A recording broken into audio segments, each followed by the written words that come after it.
how to withdraw money from eToro. Hello everyone, welcome to our channel and let's see how we can do it. So for this, just open up your eToro application on your mobile device, and after that you will be able to find three lines at the top left hand side corner. Just simply click on it, and now you will be able to find the option of withdraw funds. Just simply click on it. After that, you just have to enter the amount that you want to withdraw and click on continue. After that, it will ask you to select the debit card that you want to use while withdrawing your funds.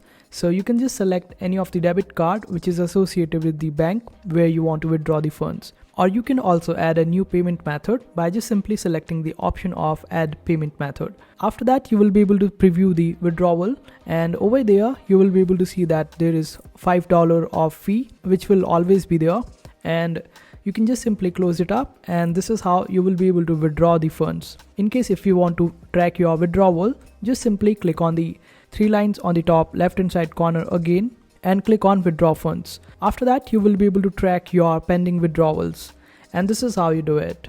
I hope this video was helpful. Make sure to hit that like button and also subscribe to our channel for more helpful videos.